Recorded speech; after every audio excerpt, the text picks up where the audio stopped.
Accueille à présent Perrine Goulet. Bonsoir. Bonsoir. Vous êtes députée La République En Marche de la Nièvre. Alors, des membres du gouvernement qui démissionnent pour jouer leur carte personnelle, vous le regrettez ou vous nous dites ce soir c'est le cours normal de la vie politique? J'aurais tendance à dire que c'est le cours normal de la vie politique, ça s'est toujours fait et je pense que ça se fera encore pendant longtemps. Donc voilà, moi ça me choque pas, on le savait, et même au contraire, je pense que c'est plus intéressant, notamment pour les deux derniers, Benjamin Griveaux et Mounir Majoubi. S'ils sentent qu'ils ne peuvent plus se consacrer à 100% à leur poste de ministre, autant qu'ils partent, et parce que c'est vraiment des postes où on a besoin de personnes à 100%. Donc je trouve ça plutôt honnête de dire voilà, j'ai envie de m'engager sur autre chose et du coup je pars. Alors justement, ils partent pour se consacrer à la campagne des municipales. Selon vous, quel est le meilleur candidat? Alors moi, j'ai pas d'avis. Qui plus est, comme je suis de la circonscription de la Nièvre, comme vous le savez bien, la ville de Paris, c'est pas forcément ce qui me préoccupe le plus. Vous avez forcément un avis personnel? Non, non, pas spécialement. Moi, je m'entends très bien avec les deux ministres. Ils ont chacun des qualités. Ce que j'espère, c'est de l'émulsion de chacun va faire qu'on va avoir un beau programme pour la ville de Paris et que le meilleur candidat le porte. Et le but, c'est vraiment de conquérir Paris. Donc, on va voir dans les mois à venir ce que chacun propose et lequel sera le plus légitime. Pardon d'insister, mais on a quand même du mal à comprendre que quand on est au gouvernement, on n'ait pas envie d'y rester. Alors écoutez, oui. Moi, effectivement, qui n'ai pas forcément de visée comme ça électoraliste derrière, on peut se poser la question, mais ça s'est toujours fait. Regardez notre président actuel, quand il est parti du gouvernement de François Hollande, il est parti aussi pour se consacrer à 100%. Après, c'est des choix. C'est eux qui voient là où ils ont envie d'aller. Mais est-ce que ce n'est pas un peu tôt pour se consacrer à la campagne des municipales, alors que les européennes n'ont même pas eu lieu et que les conclusions du grand débat doivent arriver dans quelques jours? Alors, tôt, je ne sais pas. Je sais qu'en tout cas, Benjamin Griveaux l'avait annoncé dans ce timing-là. Donc, on est dans le timing qu'il avait annoncé. Maintenant, effectivement, pour moi, ce qui est le plus intéressant aujourd'hui, c'est notre liste pour les européennes, la liste Renaissance, présidée par Madame Loiseau, qui, pour moi, effectivement, c'est l'urgence une. Maintenant, s'ils ne sont pas en capacité d'être concentrés à 100% sur leur job, autant qu'ils le laissent et que des personnes qui aient envie d'être à 100% sur ce job de ministre le prennent. Qu'est-ce que vous attendez du remaniement? Parce qu'il y aura forcément un mini remaniement. Il faut faire entrer des poids lourds de la vie politique. Il faut faire appel encore à la société civile. Qu'est-ce que vous en attendez? Alors moi, ce que j'en attends, c'est déjà des femmes. Ça, c'est clair. Je veux dire que le dernier remaniement a déséquilibré complètement ce gouvernement. Donc, j'en attends des femmes. Je pense qu'il y a des femmes et politiques et de la société civile qui sont très compétentes. Voilà, moi j'attends qu'on rentre des femmes, surtout.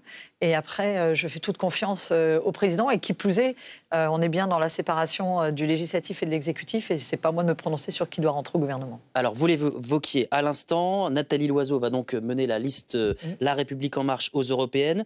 Est-ce qu'on n'a pas avec cette liste les limites de la Macronie, à savoir qu'il faut faire plaisir à tout le monde, les écolos, la droite compatible, la gauche, la société civile? Marine Le Pen, par exemple, dit c'est la foire fouille.